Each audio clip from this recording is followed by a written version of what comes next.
Hi, everyone. I'm Ben. And I'm Logan, and we're the Robins. Welcome to the Resting Place Podcast. I'm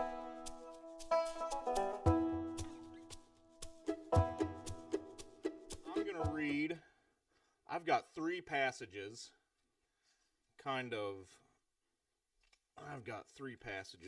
ready to rock and roll here. And I'm weeding through my heart trying to decide what I want to say, and I think I'm going to shoot from the hip a lot today. And we've got a big Easter meal planned together for the group, and I've got a ham on my smoker right now. I hope y'all like smoked ham, because that's what we have today. I hope that's okay. Lou likes it? Okay. Lou likes it. I don't care if the rest of you don't like it. So, let's go. Why don't y'all open your Bibles to John chapter 20. John chapter 20.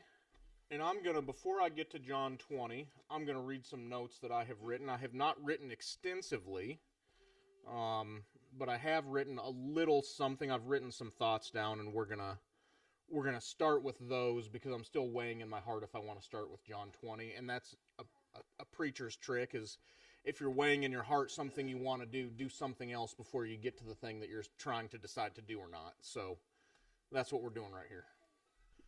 My bent on Easter, especially since we're gathering on Holy Saturday rather than Easter, and when I say Holy Saturday, Holy Saturday in the Orthodox tradition is, obviously it's the day after Yeshua's crucifixion. Traditionally, in church tradition, he descends into the lower parts of the earth. He descends into hell, takes the keys of death, hell, and the grave from the devil. And the word says that he preached to those that were in captivity. He descends into the lower parts of the earth, takes the keys of death, hell, and the grave from the devil, preaches to those that are in captivity. And the word says that he led captivity captive and gave gifts to men. In Orthodox tradition, Holy Saturday is the day that Yeshua descends down into hell.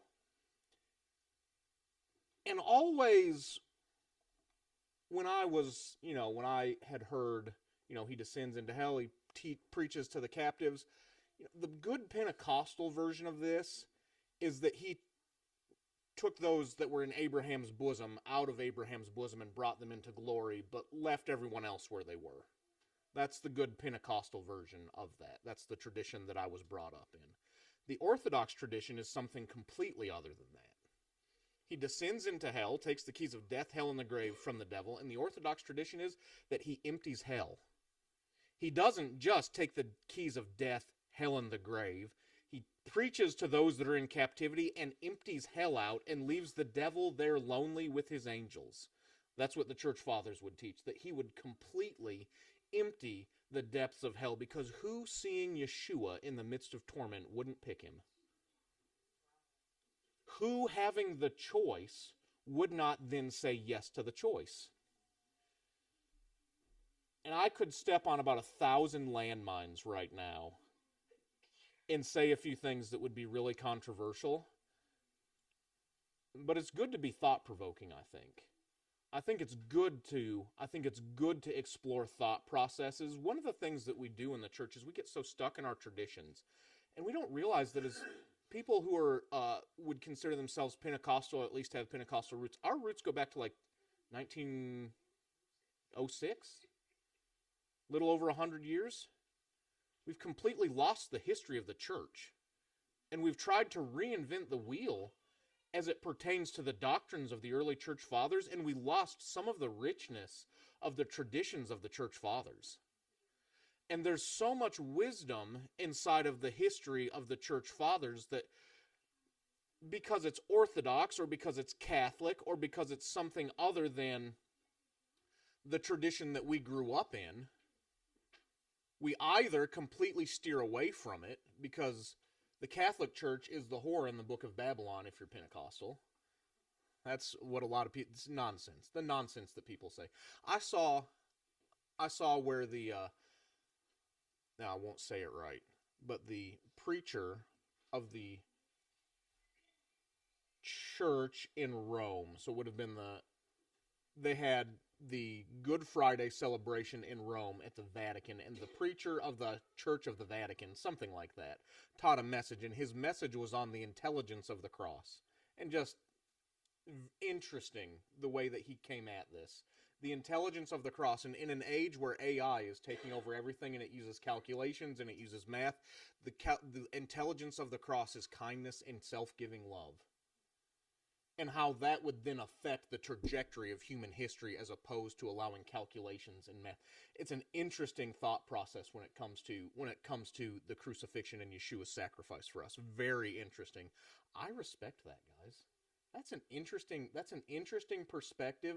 I don't go all the way with anybody, let alone the Catholic Church, but my God, there's so much that we miss by throwing them completely out. Brother Lawrence, practicing the presence of God. Brother Lawrence was a Catholic. Madame Guyon, another one from near revolutionary France, was a Catholic. It's said in church history, actually French history records that she delayed the French Revolution by 100 years through her teaching.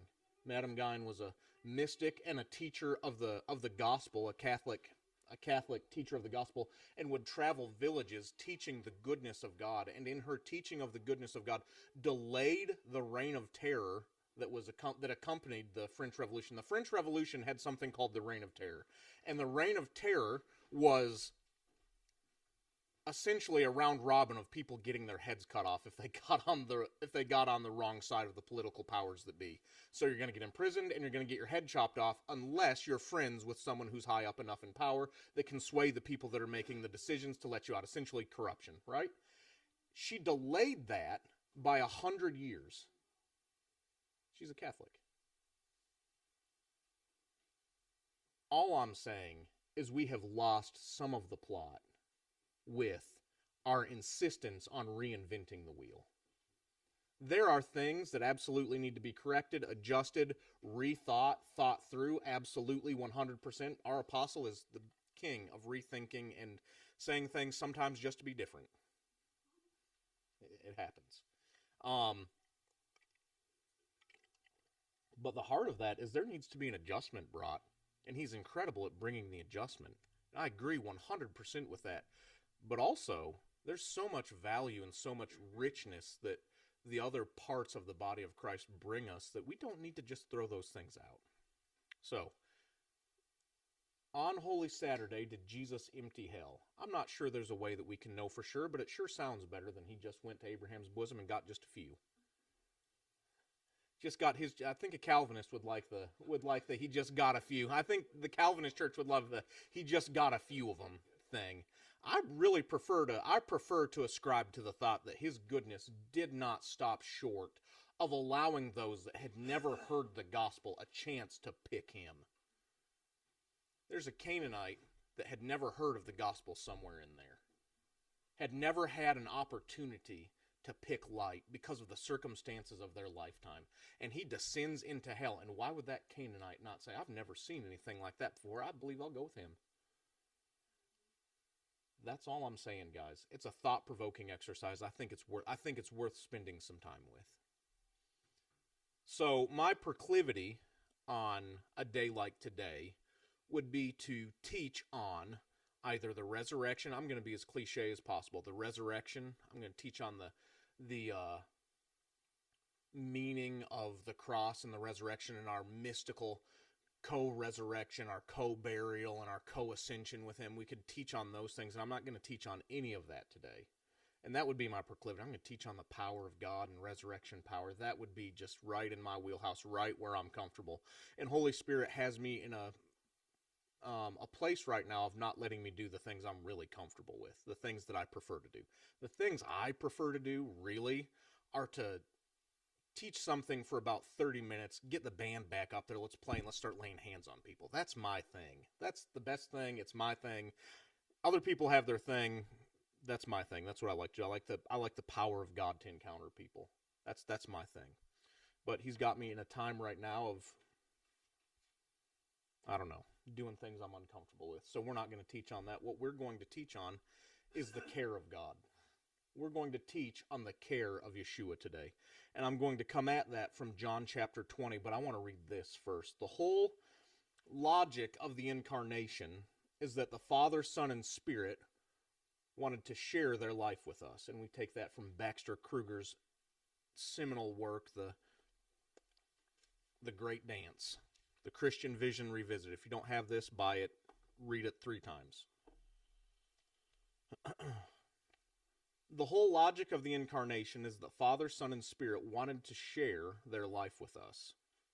Where there had once been unbroken communion, sin, and subsequently the delusion that Yahweh now desired distance between himself and his creation, now created an intolerable dilemma in the heart of Yahweh. Where there had once been unbroken communion, sin, and subsequently the delusion that Yahweh now desired distance between himself and his creation, now created an intolerable dilemma in the heart of Yahweh.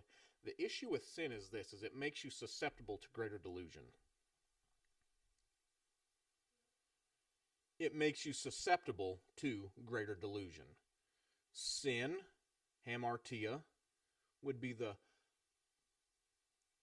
obviously missing the mark is the definition of sin. However, the root of missing the mark is disagreement with one's pre-designed blueprint, or an incongruence in the way that you think about yourself and the way that you've been designed. Or said more plainly, it is you think differently about you than you actually are.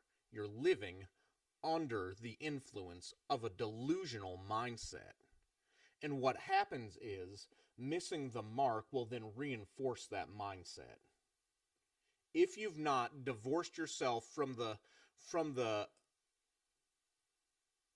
mindset or the thinking that has caused you to fall into the trap or the cyclical pattern of missing the mark, what will then happen is you'll miss the mark and reinforce the pattern.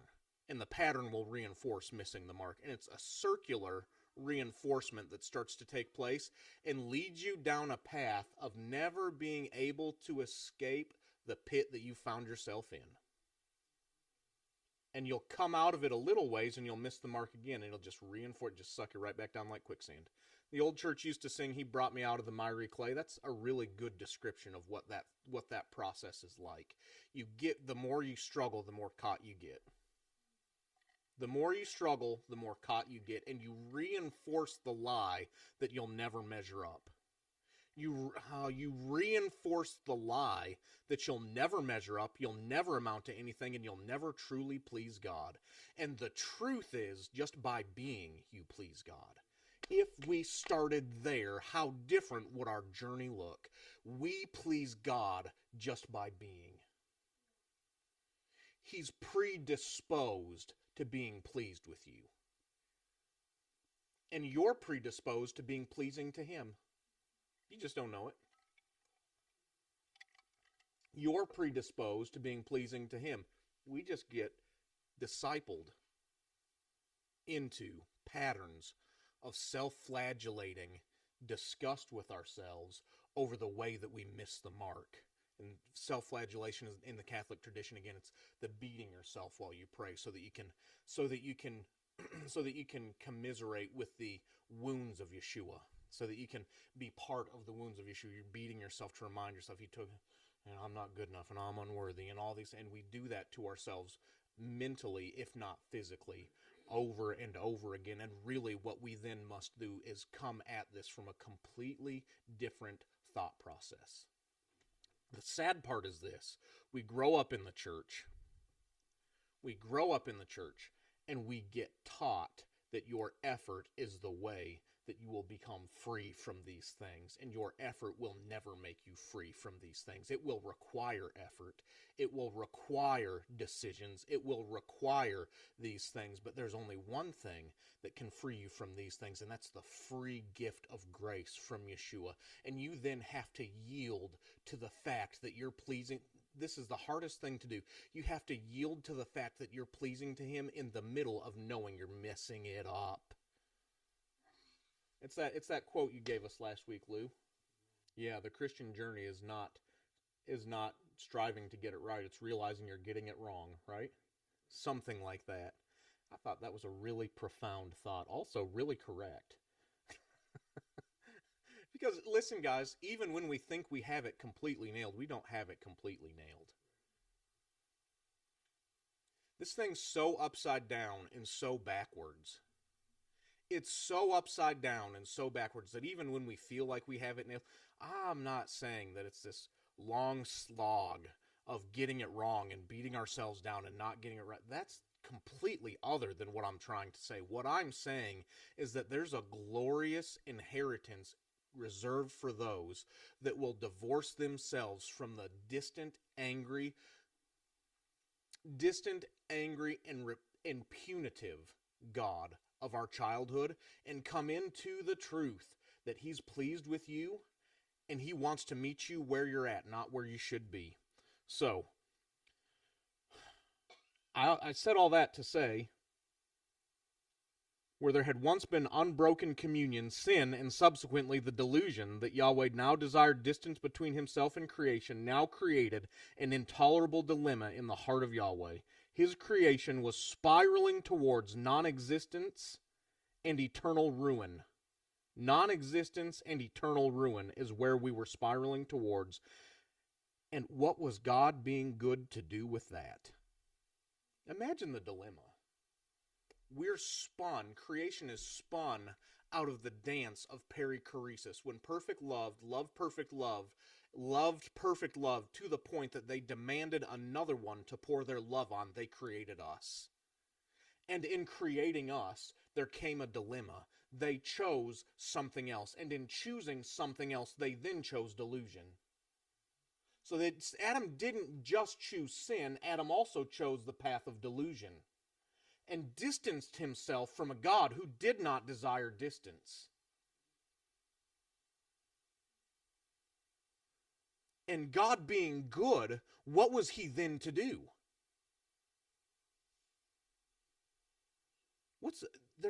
It's this non-choice. The beautiful thing is it's a non-choice because He's the lamb slain before the foundation of the earth. He knew beforehand. He knew beforehand and did it anyway. It's this mind-blowing thing to me that my mind still doesn't really comprehend, is He knew how bad we were going to mess it up. He saw World War II before He created the earth. Saw World War I before He created saw the Napoleonic Wars, saw the 30 Years' War, saw the Crusades, saw all the different tragedy, all the different human ruin and wreckage that would come about because of Adam's decision to choose sin and subsequently delusion, and said, yeah, I think I want to do that. That's something that my mind can't comprehend. I think I'd have saved myself the headache. I'm having a good time up here. I'm having a good time up here. The three of us have a good thing going. We got all these angels, and the devil, he's gone, so we ain't got to worry about him. Let's just chill. And he said, no, I think I'd rather sacrifice myself. I think I'd rather sacrifice myself. See, this is when I say this thing's upside down and backwards, guys. He chooses self-sacrificial, self-giving sacrificial love every time. Every time He chooses that. Without fail, Yahweh chooses that. Even in bringing judgment, He's choosing self-giving sacrificial love, guys. Even in bringing judgment against something, He's choosing self-giving sacrificial love in that moment.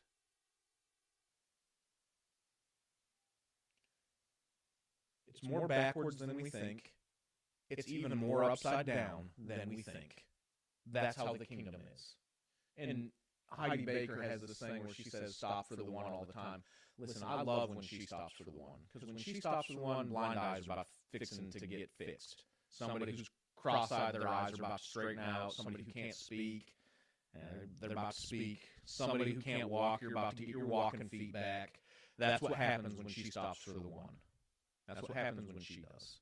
She's become such an extension of the love of God that when the love of God compels her to stop for someone in her path, this is what happens. There's a subculture around that here in America that likes to tape it and put it on Facebook. And I don't like that. I don't prefer that. I don't see why am I saying this? Just be nice. Logan, why can't I be nice? I want to be nice. There's a subculture around that wants to put everything on Facebook and wants to document everything. And I understand the heart of documenting things. I think it's important. But I think we lose the plot when we're walking around with a cell phone looking for somebody to stop for. I think it ought to be the love of God compelling us to stop for someone in our path, and in stopping for someone in our path, if they then want to go and put on Facebook that they say, great, go ahead and do that, but I'm going to slip out the back door like Jesus would constantly do when performing miracles, and you may or may not ever hear me again. I'm fine with it. I'm just going to, we did the thing, and now we did the thing where the eyes opened, and now we're going to slip out the back door because I don't want to draw too much attention to myself. But I say that because there's an understanding there in stopping for the one that this thing's even more backwards. And it's even more upside down.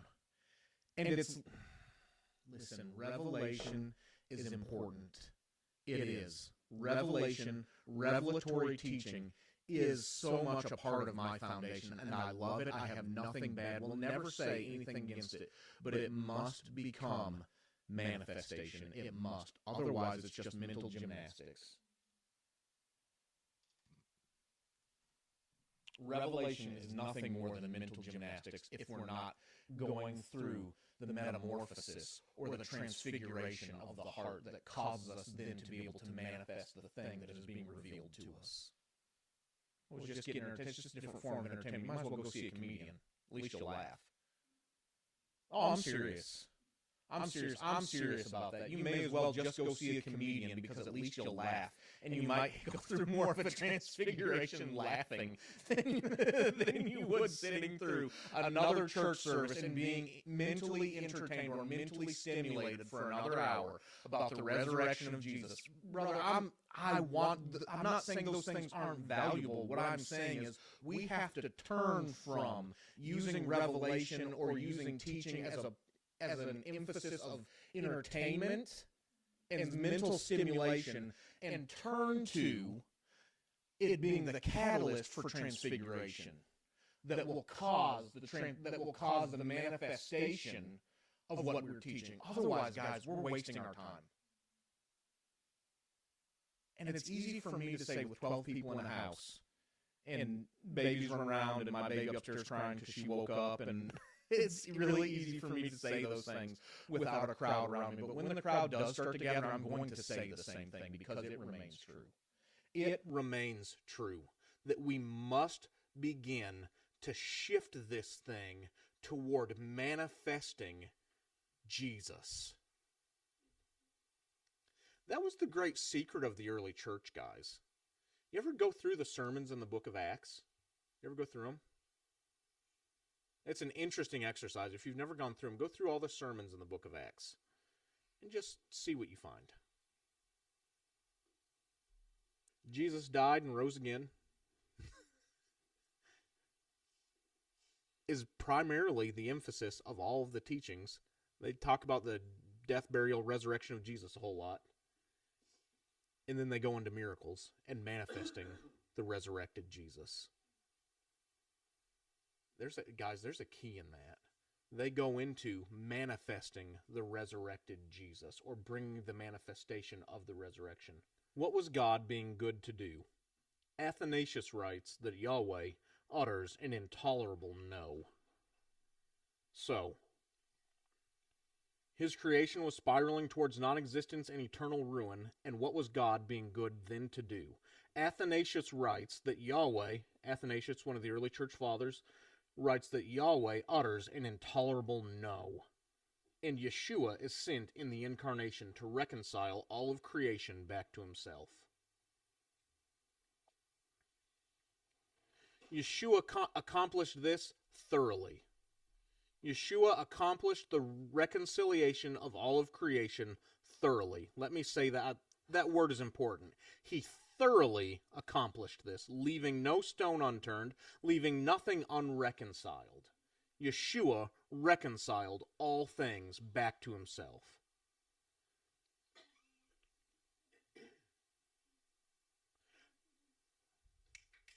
However, this is not all that he accomplished. This is not all that he accomplished. John 1:18 says that no one has seen the Father except the dearly loved Son, and he has revealed to us the full explanation of who God really is. So not only is he reconciling creation back to himself, he's revealing the Father in everything he does, which is, to me, the completion of reconciliation. Why do I say that it's the completion of reconciliation? Because if he had not corrected the lens through which we saw the Father, what good would it do for us to be reconciled to one that we're still terrified of? What good would it have done for us to be reconciled to one that we believe desired distance from us, Lou? What good does that do? That does good in the end. In the end, okay, you get to go to heaven, and in the end, things work out okay for you, but your lived experience on the earth is one of misery, self-flagellation, and never measuring up to an impossible standard. Yeshua corrects this by revealing who the Father really is in everything he did. It's this term in theological circles they call kenosis. Kenosis is self-emptying. And I'm going to read this to you real quick. It's not in Peter. We need to get to Philippians. That's what we need to get to. Philippians 2:6. He existed in the form of God, yet he gave no thought to seizing equality with God as his supreme prize. Instead, he emptied himself of his outward glory. Kenosis, kenotic emptying.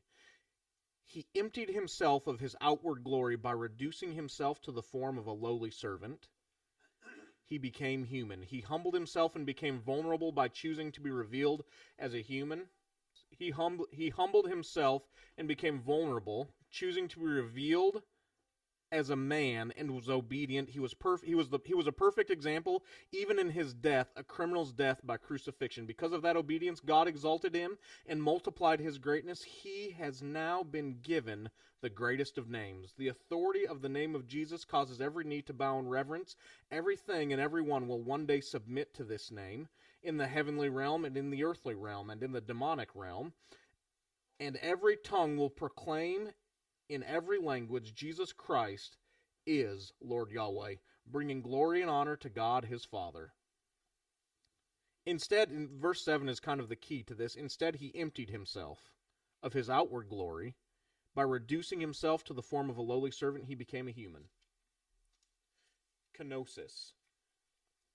Self-giving, emptying, to the point that he became human. Essentially, this is the gospel.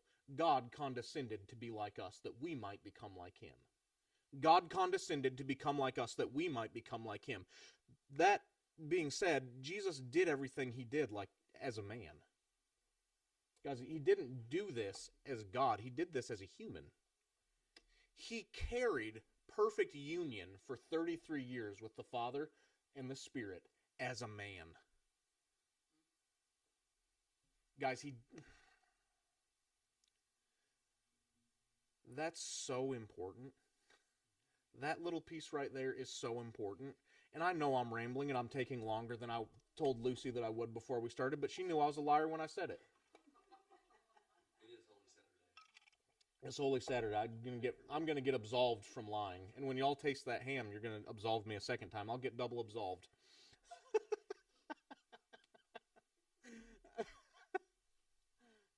And if you don't absolve me, Debbie brought cookies, and the only reason that's happening is because we said, hey, bring something, and she's like, hey, cookies, so you have to absolve me because her cookies are good. So my sins get remitted either way. Either way, my sins are being remitted. Yeshua is sent in the incarnation to reconcile all of creation back to himself, and Yeshua accomplished this thoroughly. However, this is not all that he accomplished for us. He provided for us the full, complete, and perfect explanation of who the Father really is. Full, complete, and perfect explanation of who the Father really is. Damon says it like this: Jesus is precisely what the Father has to say about himself. Precisely what the Father has to say about himself.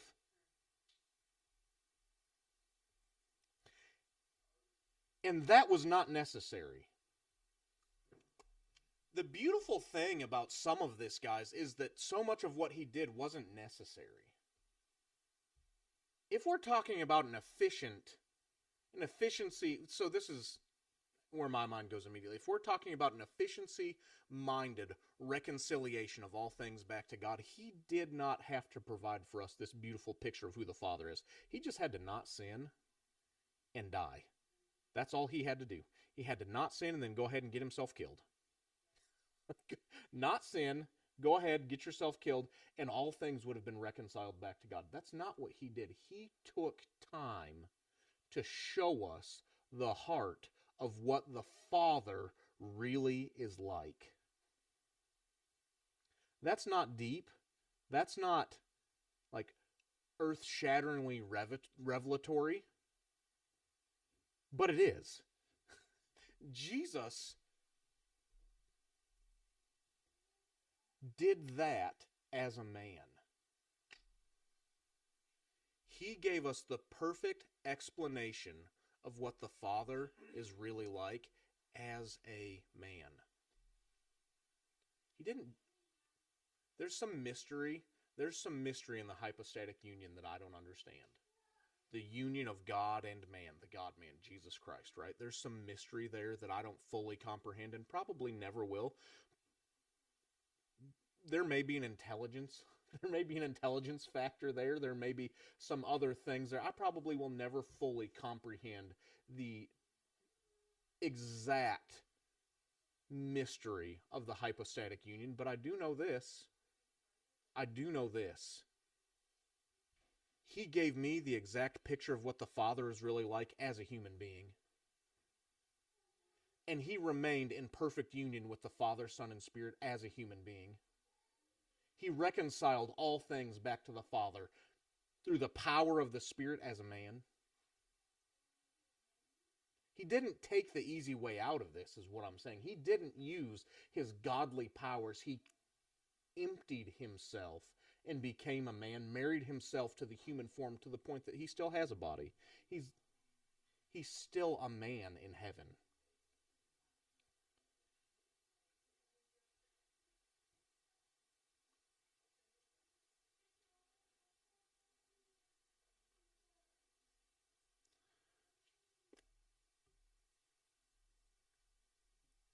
It would have been enough.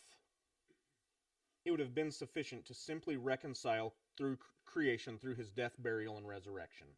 That's enough. That's really where we have to get to, right, Lou? If we boil it down to the lowest mean, where do we have to get if you're Jesus? Where we have to get if you're Jesus is death, burial, resurrection, don't sin. Don't sin, death, burial, resurrection. All things are reconciled back to God. Creation has been brought back into perfect relationship with the Father. That's what we're after, right? But where would that have left us if he had done that? That's the question that I'm trying to get at, and I hope I'm communicating it correctly. The question that I'm trying to get at is if he had not given us the full explanation of who God is through his kenotic lifestyle, self-emptying, self-giving love, if he had not done that, where would that have left us? That would have left us reconciled at a distance. And that's where I think most of the church finds themselves today, is we're reconciled at a distance from Almighty Yahweh. We're reconciled, we've been brought back into relationship, but we've not been brought back into the kind of relationship that he desires. We've been reconciled at a distance. And the delusion that we're under, is that that's his idea. So John 20, and then I'll be done. I know I've gone just a little bit longer, maybe even than I intended to.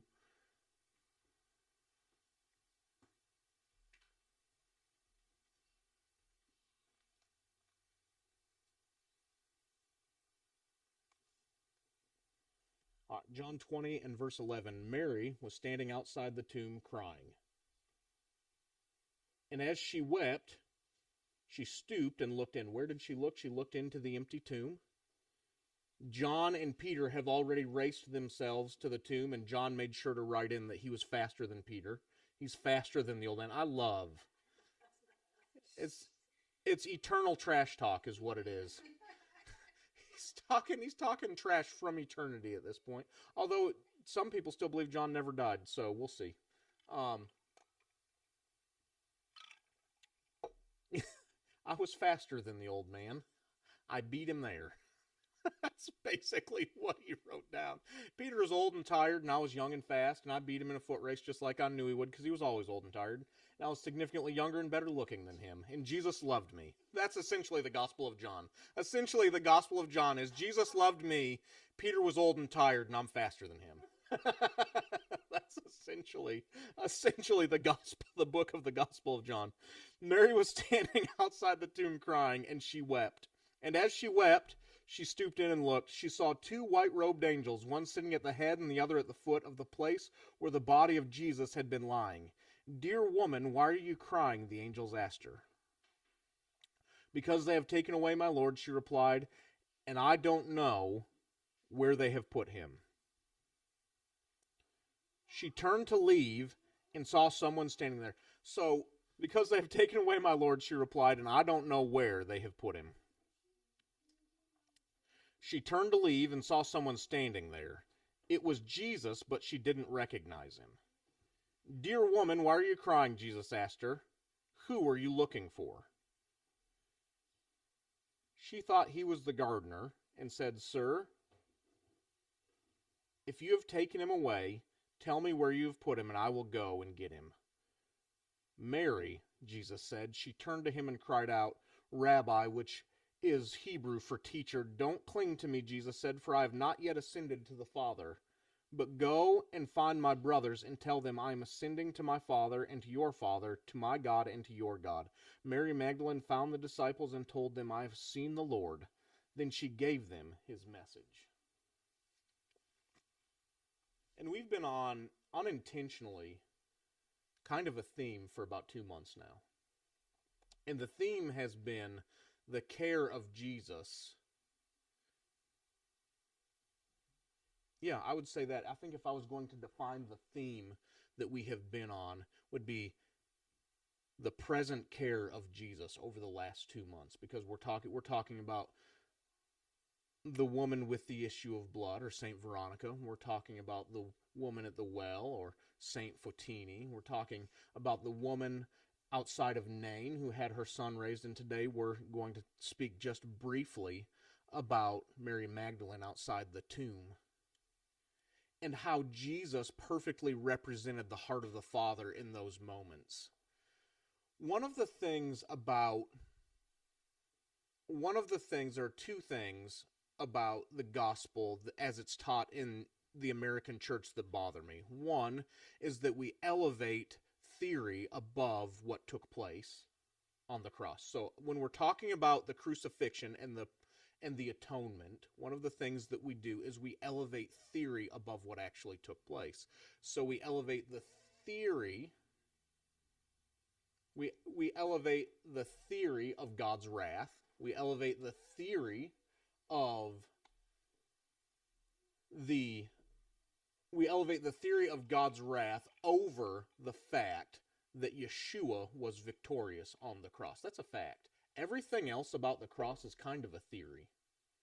The world was reconciled back to God, and Jesus was victorious, are the two primary truths that we need to take from the crucifixion. The world was reconciled back to God, and Jesus was thoroughly victorious. Everything else about the cross is kind of a theory. So when we go into theories of the atonement, what we're doing is we're guessing at what the Father was doing. What the Father was doing is really clearly written by Paul. He was reconciling the earth back to himself while Jesus was on the cross. And we elevate this theory of God turned away because he couldn't look at sin. I want to know where you get that. I want to know where you get that in Scripture. You can't find that in the gospel message. Two, we take things that wouldn't have been the exception to the rule, but are the rule for Jesus, and we make them the exception of the rule.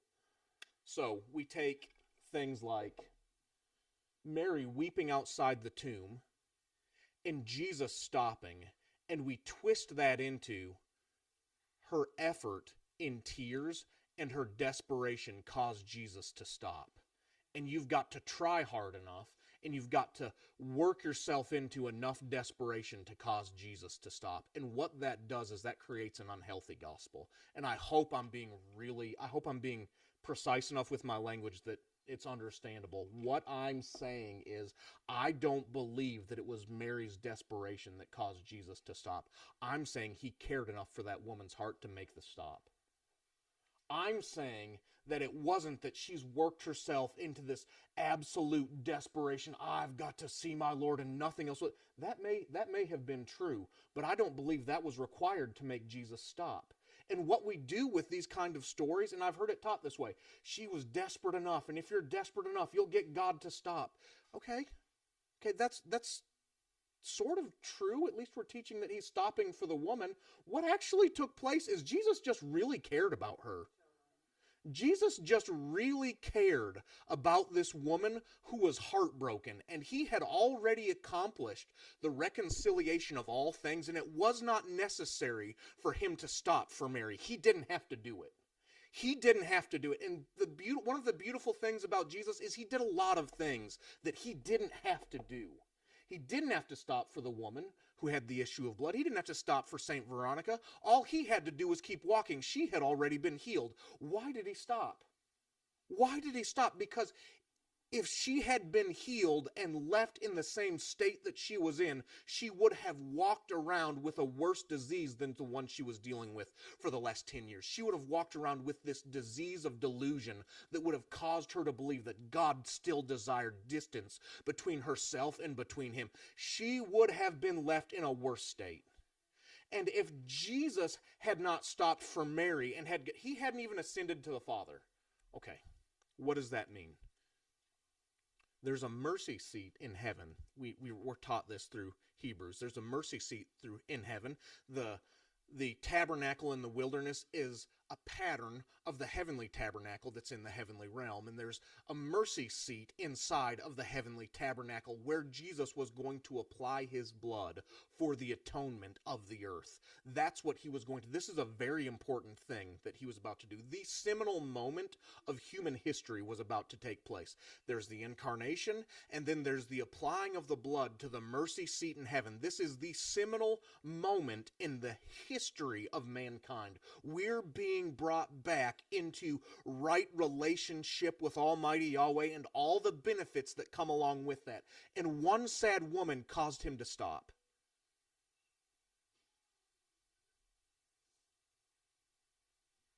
That's all. When I'm preparing, I'm like, all right, Lord, what do you want me to say? It's Holy Saturday, it's Easter, we've got this meal planned, and these folks are going to. What do you want me to say? And he just kept repeating to me, I just really cared about that woman. I didn't stop because I had to. I was already reconciling all things. I was already bringing her back into right relationship with the Father. I was already the gateway that she could pass through to enter into the perichoresis of the Father and Son and Spirit. I'm already all of those things. I just wanted to reveal something about the heart of the Father in that moment. There's nothing more important than me stopping for you. And maybe this is only profound to me, but applying the blood of Jesus to the mercy seat in heaven is about as important as it gets, guys. It doesn't get more important than that. And he said, there's a woman who I walked with for a few years. I cast 7 devils out of her. She walked with us for a little while, and I think I'm going to go ahead and stop and tell her everything's going to be okay. She can't even touch him yet. This is how...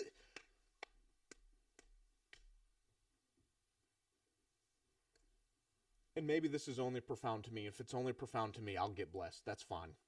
Mary, don't touch me. I still have to ascend to the Father. But I wanted you to know that everything I said was true and that I really would raise again on the 3rd day. I wanted to comfort your heart on my way to making the final atonement on the mercy seat of heaven. Why, when we teach the gospel, do we make moments like that the exception rather than the rule? We make these big moments and we take these stories. Blind Bartimaeus, that's the most idiotic name ever to leave him with. Blind Bartimaeus. Homie was able to see a lot longer than he was blind.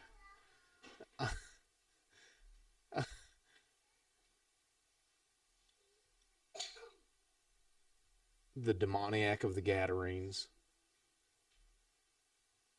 I'm convinced Jesus went there just for him. I'm convinced he went there just for him. He went out of his way for the Syrophoenician woman whose daughter was demon-possessed. Went out of his... You can look at a map of the journeys of Jesus, and he stays in kind of a loop. And then all of a sudden, there's a big kind of outlier where he goes over to this area where this woman comes to him and says, "Teacher, please help. My daughter's grievously afflicted by a demon." He said, "It's not good to take the children's bread and give it to the little dogs." He said, "I can't do it. You're not a Jew. I have not come, but for the children of the house of Israel, I will not help you." And she stays persistent, and he heals her daughter. And you can point really to all the miracles of the gospel. We made those the outlier. We made those the outlier. I don't know how we taught the gospel in such a way that we made those moments the outlier, Lou. We made Jesus stopping for Mary on his way to ascend to the Father. He stops. Her grief caused him to stop on his way to make atonement. Her grief. She was going to be really happy in just a moment when he walked through a wall and said hey to everybody. "Peace be unto you." But he cared enough to stop. And if he's the full explanation of who the Father really is, I want to propose that we've taught the gospel completely incorrectly. And that these moments that we treat as outliers, because these people were special and they used their faith and caught Jesus' attention with their faith, and we whip people into an emotional frenzy over you've got to have right now faith, and you've got to do all these. I don't think that's true at all. I think he just wants a heart that's open to his moving. I think he just wants a heart that would open itself up and say, "Okay, Jesus, if that's really what you're like, why don't you come and touch me right now?" I think that's all it requires, Lou. I think that's all that it requires. But what that then does is gives us less of something to entertain people with. And we've made the gospel something that's sold by people who are good at communicating. That's what we've done with the gospel. We've made it something you can merchandise. And you don't get to merchandise things like it's normal for him to stop. It's not out of the ordinary. This was the ordinary. This was the ordinary. This wasn't out of normal. This wasn't out of the scope of what he normally did. This was his whole life. Constantly stopping, constantly healing, constantly bringing comfort, constantly doing things that were not necessary for him to do. I was teaching the kids about communion last night, and I was showing them pictures of the Passion of the Christ because they were like, "What did it look like, Dad?" And I was like, "Well, this is sort of what it might have looked like." And they were like, "Whoa." And I said, and the thing is, he didn't have to do that. He didn't have to be bound to a whipping post. Totally unnecessary for the atonement to be done. He did that specifically so our bodies would never be sick again. He did that specifically so our bodies would never be sick again. And we've made the working of miracles secondary to the gospel, and I'm telling you, they are primary to the gospel. Part of the gospel narrative ought to be he did something excruciatingly painful to the point that the scripture says that they beat him till he didn't look like a man. Not necessary. He lived a life of doing what was unnecessary. You don't have to do that, Jesus. Yeah, but I want to. Yeah, but I want to, because what it's going to do is going to make it so they don't have to be afflicted by that disease. And what I really would like to do right now, instead of just getting the job done, I'm not going to just get the job done. I'm going to stop for that little woman right there who is insignificant to what Jesus is about to do. She's not a significant part of what he's about to do, but she's significant in that they had relationship. One more thought, then we'll take communion, we'll be done, we'll have some ham.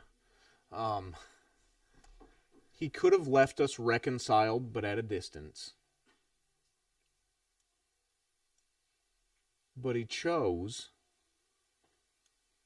to, at every stop, manifest the heart of God, desiring relationship with us. Not just relationship in that we give him the worship that he's due because he's God and he's austere and he's at a distance and we're bound to worship him because it's what we owe him. The kind of relationship that gets down into our broken spaces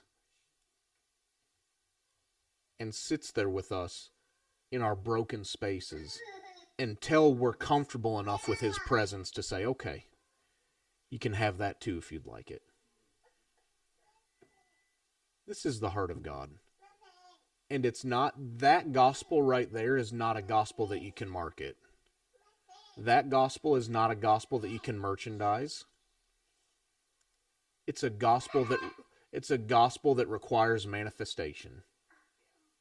And her joy is just a manifestation right now. That's all that is. And she's telling me it's time to be quiet, so I'm going to be quiet. You'll never merchandise the gospel effectively. Never merchandise it effectively enough to bring the desired transformation. It's going to have to be heart level transfiguration. I don't even want to say transformation. Transfiguration. Heart level transfiguration inside the heart of the believer that causes the manifestation of Jesus to go with us everywhere we go because our lives have been transfigured by the true gospel. You don't build mega churches doing that, and you don't sell a lot of t-shirts or a lot of books doing that, but what you do is you bring the transformation that those things never could.